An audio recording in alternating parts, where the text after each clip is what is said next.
Good morning, students. Today, on a fresh day, on a fresh morning, I welcome all of you to GKRB online classes. Students, I am Anil Kumar Swami and I am here to teach you class 3 English. And today, the name of the chapter from the textbook or the course book is Roundabout. This is chapter number 4, students, and it is written by the poet C.J. Dennis. Students, see here, by this poet, name of the poet is C.J. Dennis, and the name of the chapter is Roundabout. Students, if you go to the page contents, then you will know that your chapters all are divided into 5 types, means 5 groups, 5 categories you can see. The first one is learning. The first phase, the first section comprises of learning. Then we have already completed the 3 chapters.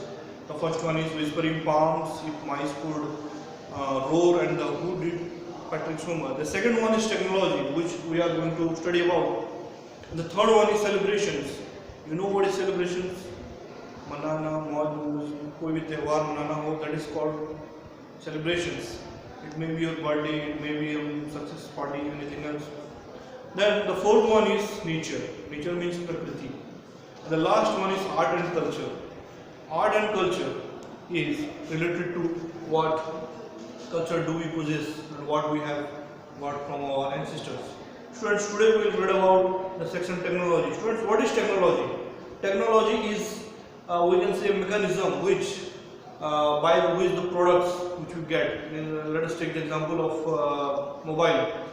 It makes our work very easier. It means mobile. By mobile, we can talk with our friends, with relatives, far away around from here, from India, like US, UK, anywhere. So these are type of example. The fan is a part of technology where you can get air and everything like vehicles, television, everything all belongs to the stage of technology. So, friends,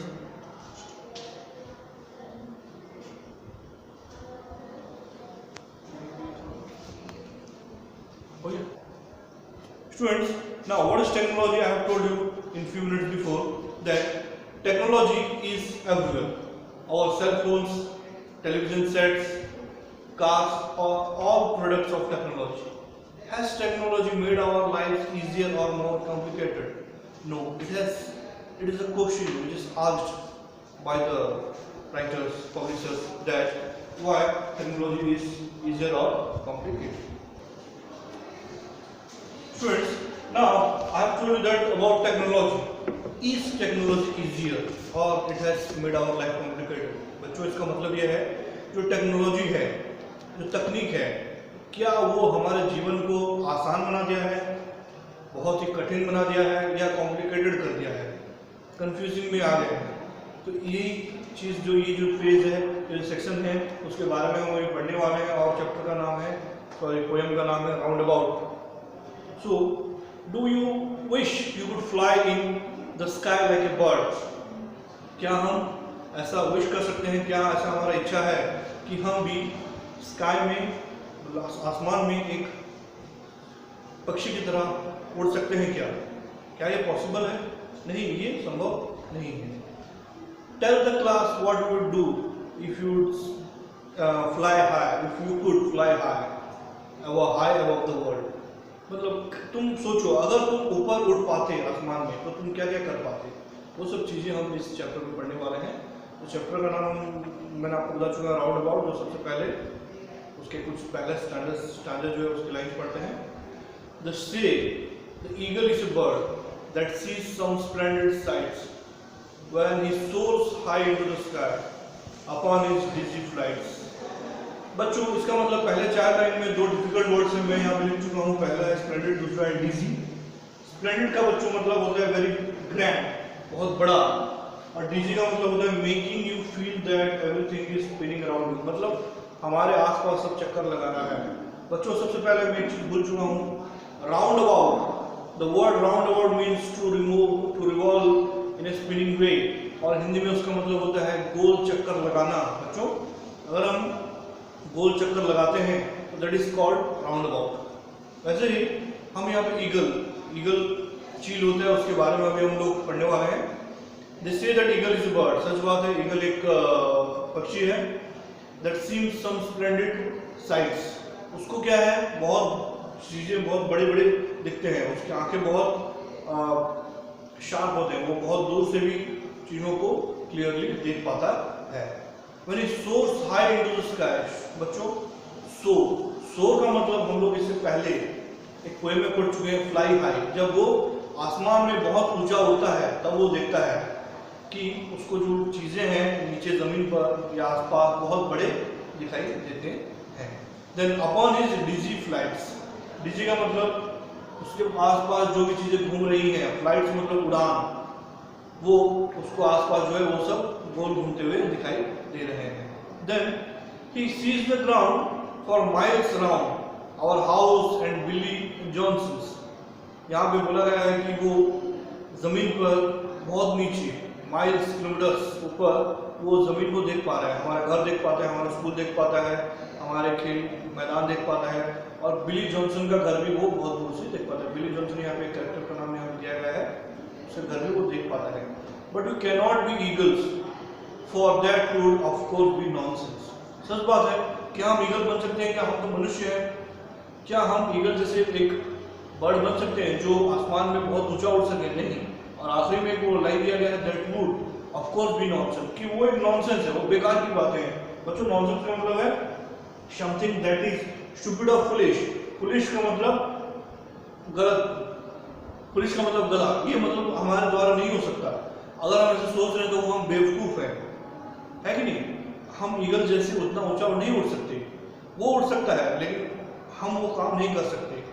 हम उतना ऊंचा कहाँ उड़ सकते हैं उससे आगे हम लोग पढ़ेंगे।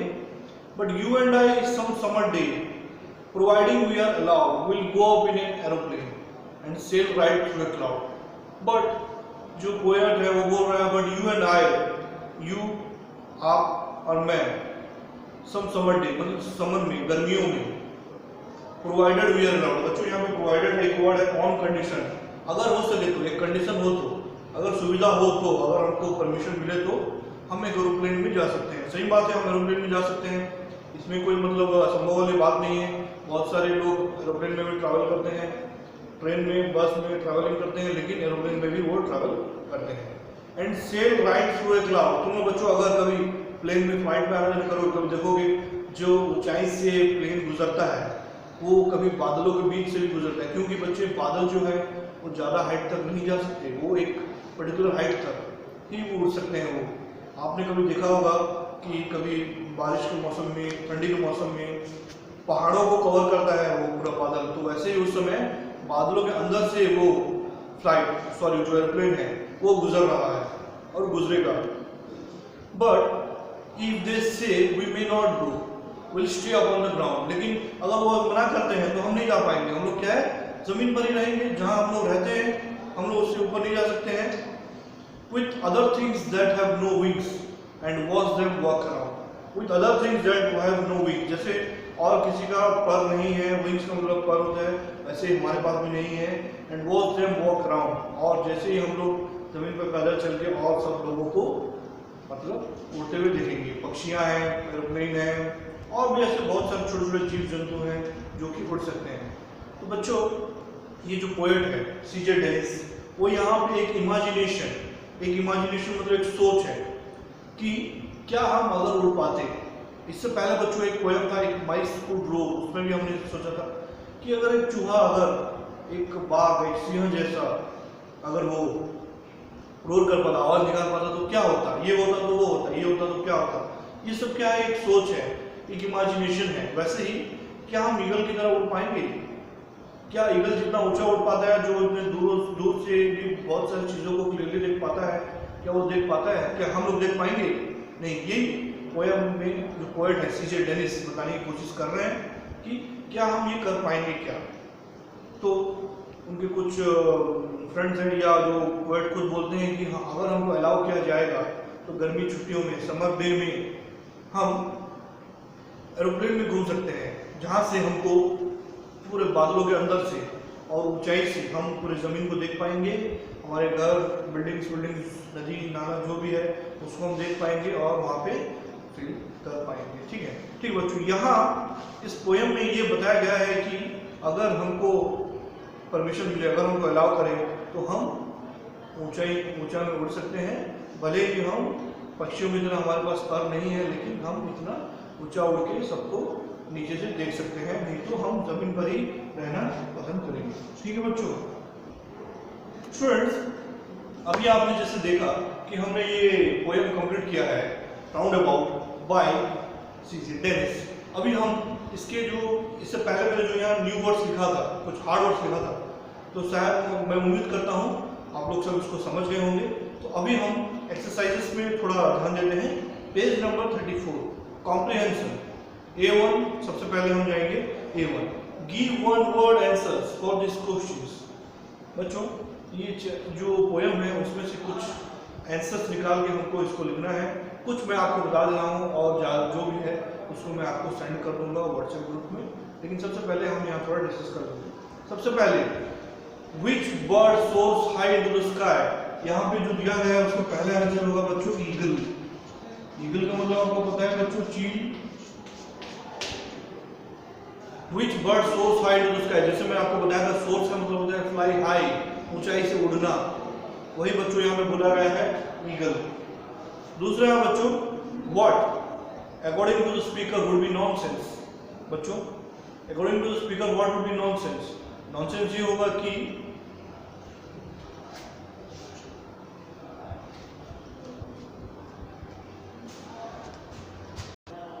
बच्चों, जैसे मैंने पहले बोला कि जो पहला है which word soars high in the sky वो होगा eagles। फिर बच्चों उसके बाद what according to the speaker would be nonsense, we cannot be eagles। बच्चों, इसको मैं एक फ्रेज के हिसाब से लिख दिया हूँ, पूरा मैं आपको नोट्स बना के आपको भेज दूंगा आपके ग्रुप में, लेकिन फिलहाल हम ये समझेंगे वी कैनॉट बी ईगल्स का मतलब ये है कि हम ईगल्स नहीं बन सकते हैं, हम पक्षी नहीं बन सकते हैं। वही एक नॉनसेंस बात है, फुलिश, गलत बात है जो मतलब जो हम सोच रहे हैं और जिसको पूरे पोएट ने पूरे पोएम में बताया गया है। देन उसके बाद बच्चों, in which season will the kids go up in an aeroplane? वो होगा समर सीजन।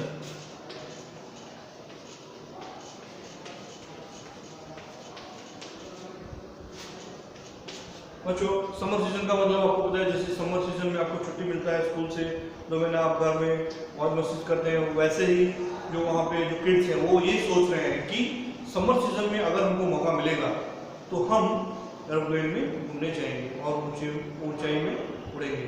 फिर बच्चों उसके बाद है where will the kids stay if they do not go up in the sky?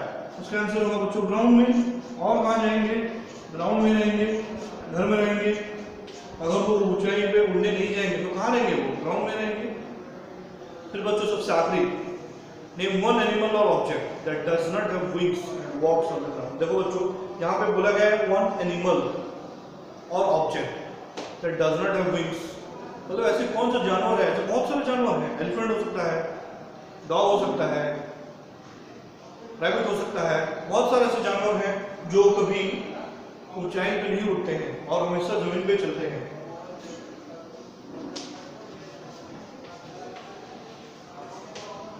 Human beings भी है, but human beings are called as social animals, they are not animals.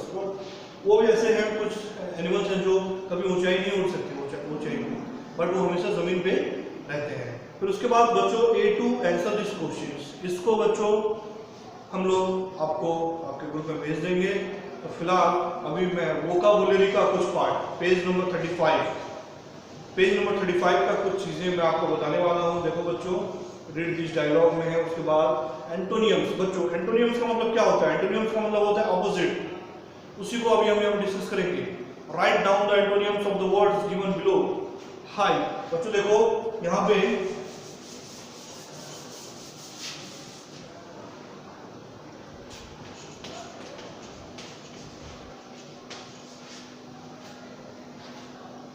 एंटोनियम्स, यहाँ कुछ वर्ड दिए गए हैं। सबसे पहला है हाई, उसका अपोजिट होगा लो। फिर बच्चों इसके बाद दूसरा वर्ड जो है वो नॉनसेंस। ये होगा वाइस, चालाक, ये होगा मूर्ख। उसके बाद तीसरा वर्ड है अप, जो होगा डाउन। फिर बच्चों इसके बाद है चौथा वर्ड राइट,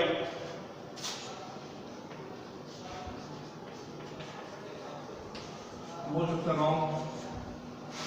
देन पांचवा वर्ड है बच्चों समर, हम इसको बोल सकते हैं विंटर। तो बच्चों ये जो है उसका आंसर है ऑपोजिट है, अंडरलाइन कर दिया मैंने। फिर इसी हिसाब से इसके बाद जो B2 है, use the antonym from the previous exercise to filling the blanks. Amol is a wise boy, he always talks nonsense। यहाँ क्या है बच्चों, use the antonyms from the previous exercise to fill in the blanks। We wear woolen clothes in winter। Summer का उल्टा क्या है बच्चों, winter। Then we'll move on to the next page, page number 36। Then student, the rest is next number 3। Come dash the stairs quickly, come down the stairs quickly। नीचे आ जाओ, इसका मतलब ये है it is dash to make fun of others।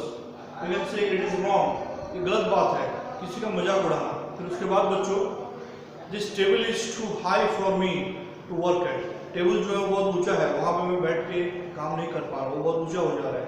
Next बच्चों इसके बाद grammar है, काउंटेबल अनकाउंटेबल लाइन है, और उसके बाद नाउन्स भी हैं। उसके बाद मैं आपको प्रोनाउंसिएशन की तरफ ले चलता हूँ। कुछ कुछ चीज़ें मैं आपको यहाँ ऑनलाइन में करवा दे रहा हूँ, कुछ चीज़ें आपको भेजा जाएगा तो आप उसको आपको करने में इजी होगा। ये सब साथ ही है जो मैं आपको कर रहा हूँ। पेज नंबर 37 में है pronunciation D2। Fill in the blanks with the correct words from the box. बच्चों ध्यान से देखो इसको,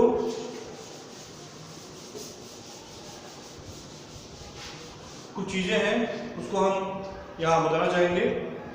वो यहाँ कुछ वर्ड्स दिए गए हैं, ready, bed spread, had, breakfast, instead, 5 word दिए गए हैं, उसको हमको फिलिंग द ब्लैंक में भरना है। सबसे पहले बच्चों कम क्विकली, इट्स ब्रेकफास्ट टाइम। क्या बच्चों, इट्स ब्रेकफास्ट टाइम। ब्रेकफास्ट का मतलब आपको पता है, ब्रेकफास्ट का मतलब होता है टिफिन खाना, सुबह का जो खाना होता है। फिर बच्चों उसके बाद है this dash is very beautiful, this bed spread is very beautiful, हम उसको बेडशीट बोल सकते हैं। ठीक है बच्चों। तीसरा, why don't you study instead of talking. मतलब तुम पढ़ाई क्यों नहीं करते हो, बातचीत करने के अलावा पढ़ाई क्यों नहीं कर रहे हो। Are you dash to play cricket, are you ready to play cricket. फिर बच्चों सबसे आखिरी में ही सफर्ड है head injury in the accident. तो बच्चों ये जो है यहाँ तक जो है मैंने आपको यहाँ एक्सरसाइज मैंने आपको करवा दिया है। मैं उम्मीद करता हूँ कि आपको ये जो पोएम है समझ में आया होगा। तो बच्चों जब ये वीडियो देखें ध्यान से देखो और बुक को अपने पास रखो ताकि आपको ये वीडियो समझ में आ जाए। आज के लिए बच्चों इतना ही है, नेक्स्ट क्लास में हम मिलेंगे। सो स्टे होम बच्चों, stay safe, good bye, have a nice day.